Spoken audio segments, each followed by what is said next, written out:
கர்த்தருடைய நாமம் மகிமைப்படுவதாக.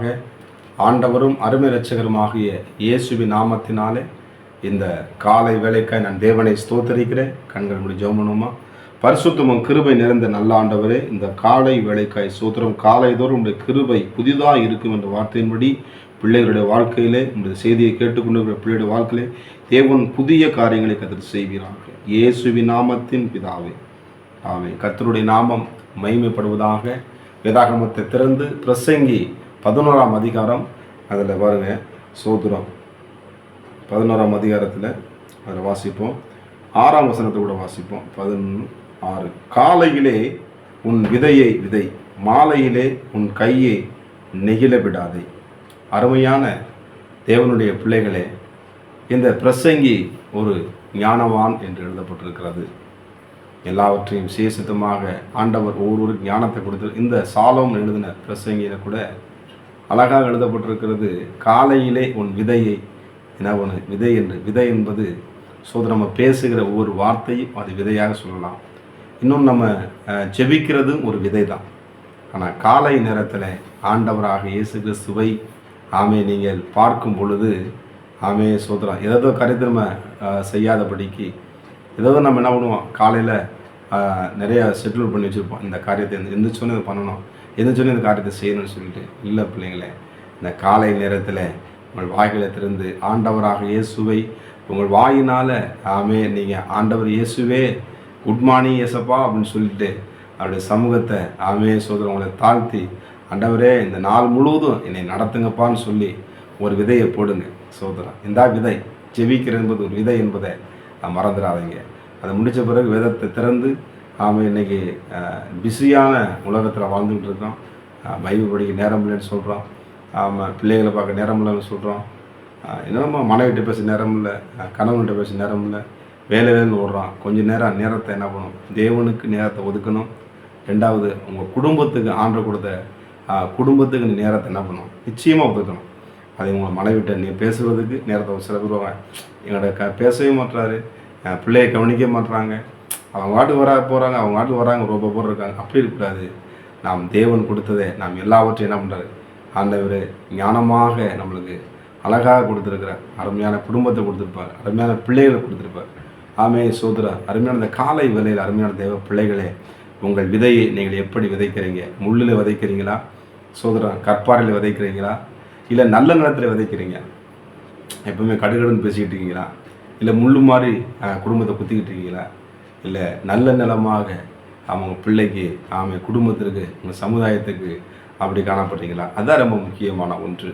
இந்த பிரசங்க சொல்கிறான், காலையிலே உன் விதையை விதை என்று சொல்லி. அருமையான தேவ பிள்ளைகளே, சோதரம் நாம் பேசுகிறது ஒவ்வொருவரும் நான் விதை ஒன்று சொல்லிகிட்டே இருக்கனே. நம்ம என்ன பண்ணுவோம், அந்த வாயினாலே நாம் என்ன பண்ணோம், நன்மையான கனியை நாம் புசிப்போம் என்று எழுதப்பட்டிருக்கிறது.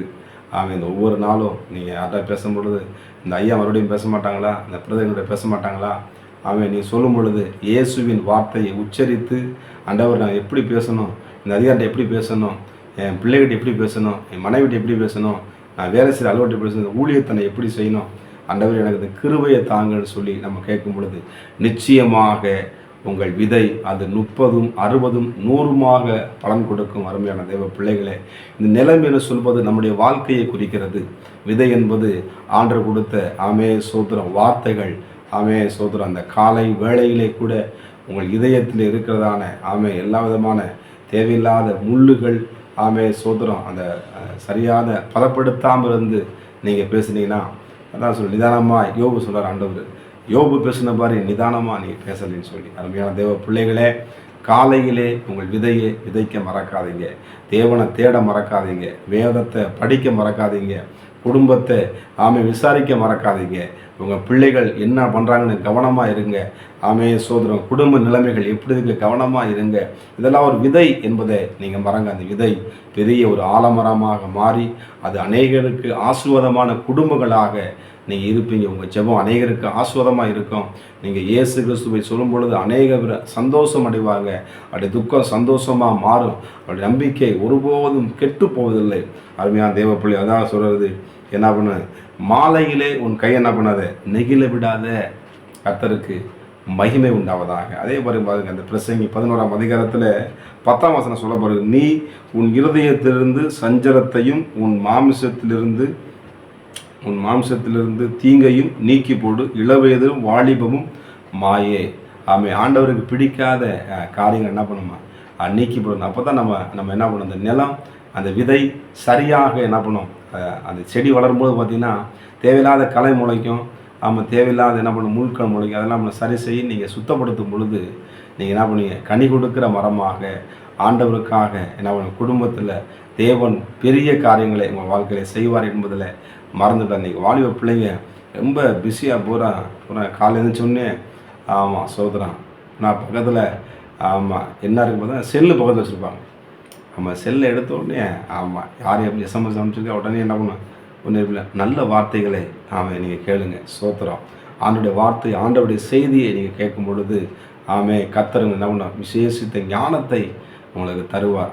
அநேக ஆலோசனைகளை கேட்கும் பொழுது, ஆண்டோடைய வாசம் கேட்கும் பொழுது நிச்சயமாக உங்கள் யோசனைகள் உறுதிப்படும். தேவனுடைய ஆலோசனைகள் அதான் சொல்கிறான், நான் உனக்கு ஆலோசனை கர்த்தர், உனக்கு நித்திய பிதா, நீ கேட்டக்கூடிய என்ன பண்ண உனக்கு நிச்சயம் நான் உனக்கு செய்வேங்கிறார் ஆண்டவர்.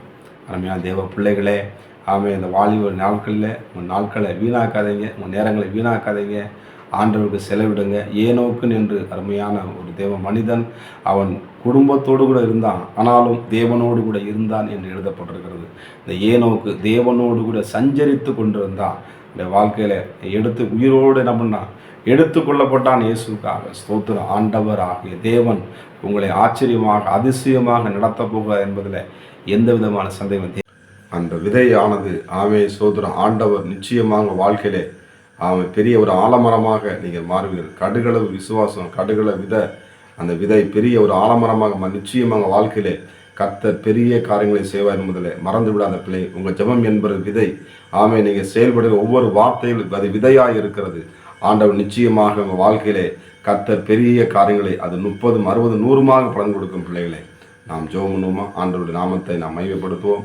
பரிசுத்தம் கிருபை நிறைந்த நல்ல ஆண்டவரே, காலையில் உன் விதை என்று பிரசங்களை வாசித்தோமே தகப்பனே, உடைய பிள்ளைகள் இந்த காலை வேளையிலே உங்களை நோக்கி பார்க்கிற ஆண்டவரே, இந்த ஜெபங்கள் விதையாக ஆண்டவரே ஒரு ஆலமரமாக ஆண்டவரே பிள்ளைகள் கனி கொடுக்கத்தக்கதாக ஆண்டவரே 30, 60, 100 அந்த நிலம் நல்ல நிலமாய் அந்த விதைக்கும் பொழுது அது 100 மடங்கு பலனை தருகிறது என்று வாசிக்கிறோம். இந்த பிள்ளைகள் விதைக்கிற விதைகள், இந்த ஜெபம் என்ற விதைகள் ஆண்டவரே சோத்திரம், இதெல்லாம் விதைத்திருக்கிறார்களோ ஆண்டவரே, விதைக்கிறவனுக்கு விதையும் ஆகாரத்தையும் அளிக்கிறவனுடைய வல்லமை உடைய பிள்ளைகளை ஆசீர்வதிக்கும்படியாக நான் ஜெபிக்கிறேன். கர்த்தர் பெரிய காரியங்களை செய்வீராக. ஆண்டவரே ஸ்தோத்திரம். அந்த நாளுக்காக நன்றி செலுத்துகிறோம். விதையை கூட எங்களோடு பேசினதுக்காக ஸ்தோத்திரம். இயேசுவின் நாமத்தின் பிதாவே, ஆமென். God bless you. கர்த்தர் உங்களை ஆசீர்வதிப்பாராக.